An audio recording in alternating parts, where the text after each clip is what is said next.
The intent of this writ is not to rake up old wounds, but rather I wanted you to appreciate the freedom you have and how much faith and works it took your ancestors to obtain such for you, so that you, my posterity, might be born in the land of the free and inherit the blessings thereof as loyal citizens.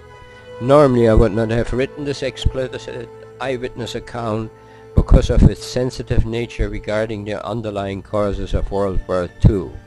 It is not my intention to make anyone feel uncomfortable nor irate, but how else can I tell the story but in truth?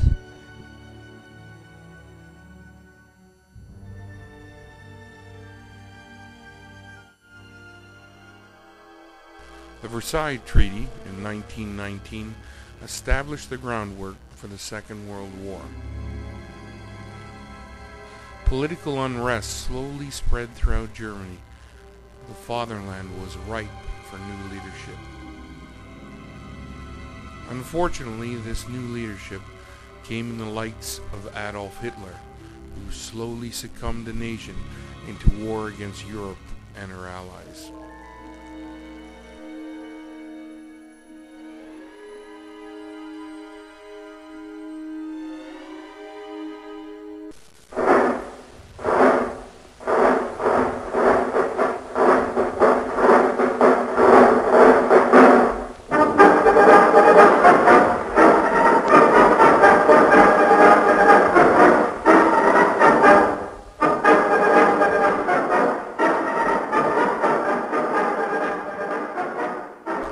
Germany's attack on Europe soon included its former ally Russia.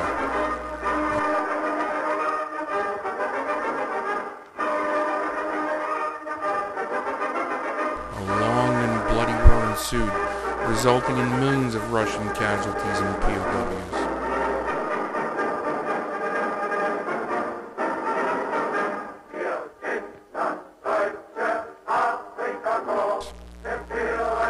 Many soldiers and civilians died cruel deaths. The Allies, especially Russia, would not forget the Nazi aggression.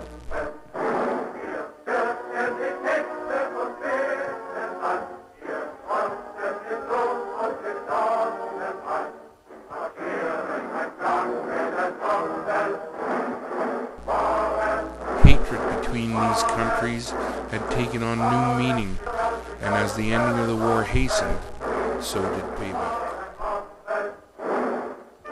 German civilians, like this young boy, would soon pay the price of revenge. The following account is the price that was paid.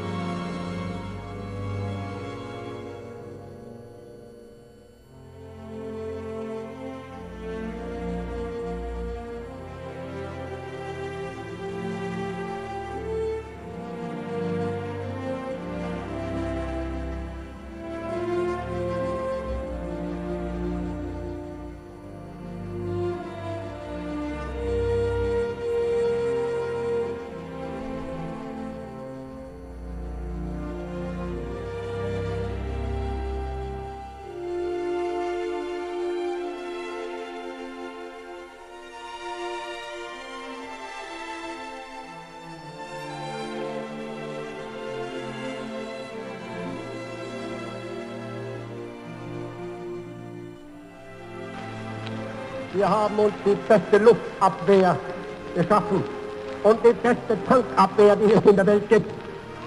Es gibt have the best tanks and the best anti-aircraft in the world.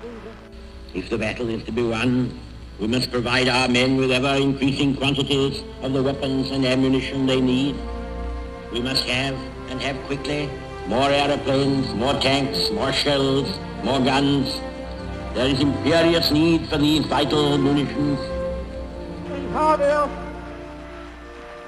Was will lose kein Angeboten, solange Stellen liegen. Nachdem man das ablehnte, hab ich allein. At the same time, our heavy bombers are striking nightly at the taproot of German mechanized power.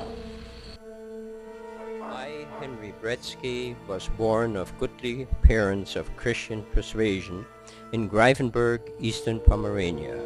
We lived in a nice ancient Prussian walled city with a garrison in it. I remember before the war the dragoons riding on their black horses, holding lances as they proceeded through the gate of the city wall. Their horses were well fed, and their saddles and boots were made of shiny brown leather. It was a great sight to behold.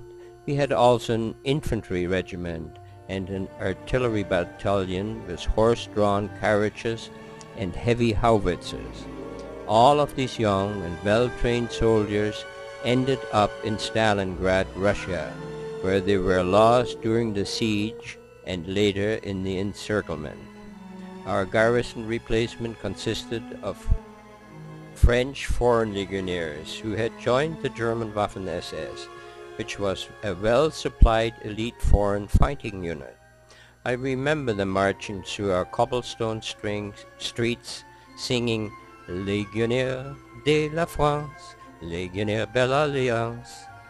They were wearing German uniforms with blue, white, red shoulder pads and France marked on them. We were told by the propaganda ministry that we are only shortening our lines of defense and by doing so inflicting heavy casualties upon our enemies. In reality, there were insufficient supplies of food, clothing, fuel, ammunition, weapons and manpower available to hold the line. One blustery snowy morning a policeman came to our neighborhood and went door to door informing us that we had to evacuate our home, that the Russians had broken through the lines and were only 17 kilometers away from us.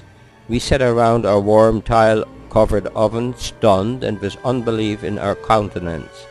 My mother just knit another pair of socks and would not move. All of our properties were paid off in full only 6 months ago, and a snowstorm was raging outside. What could we do? It was getting dark and we could see the artillery flashes on the horizon. My mother was in a deep thinking mode, and my brother Claude and I finally persuaded her to start packing our handcart as the artillery flashes became more noticeable. My mother, being brought up on a farm, knew what to pack for such an emergency in midwinter. She would have made an excellent Boy Scout. Besides packing extra winter clothing, blankets, mats and socks, feather thicks or comforters, raincoats, pots and pans and food, a few pictures and birth certificates, she also managed to run into the chicken house to fill up 2 potato bags full of chickens, which we tied to our 4-wheeled hand wagon. We left our acreage in a hurry and were on the highway by 4:30 p.m. We took the highway towards Kameen in the direction of the Oder River estuary in a hope to escape Russian encirclement. We pulled our handcart that evening and the whole night, as well as all next day till evening without stopping. My mother plucked a chicken and we had roasted chicken on a spit. We rested there after for the night in that forest. At daybreak our hurried journey resumed. By this time the highways had only one-way traffic, 3 lines abreast of galloping horses pulling farm wagons, mixed with refugees pulling handcarts. We eventually reached the city of Kameen, from where we had to travel northward towards Divino. It was the only escape route across the Divino River of the Oder estuary onto the island of Volyn. However, there were several problems. A highway from the south, one from the north, and one from the northeast on which we were on, all packed 3 lines abreast with wildly fleeing horse-drawn wagons and handcarts. They were all converging onto the only highway leading north to the bridge and to safety.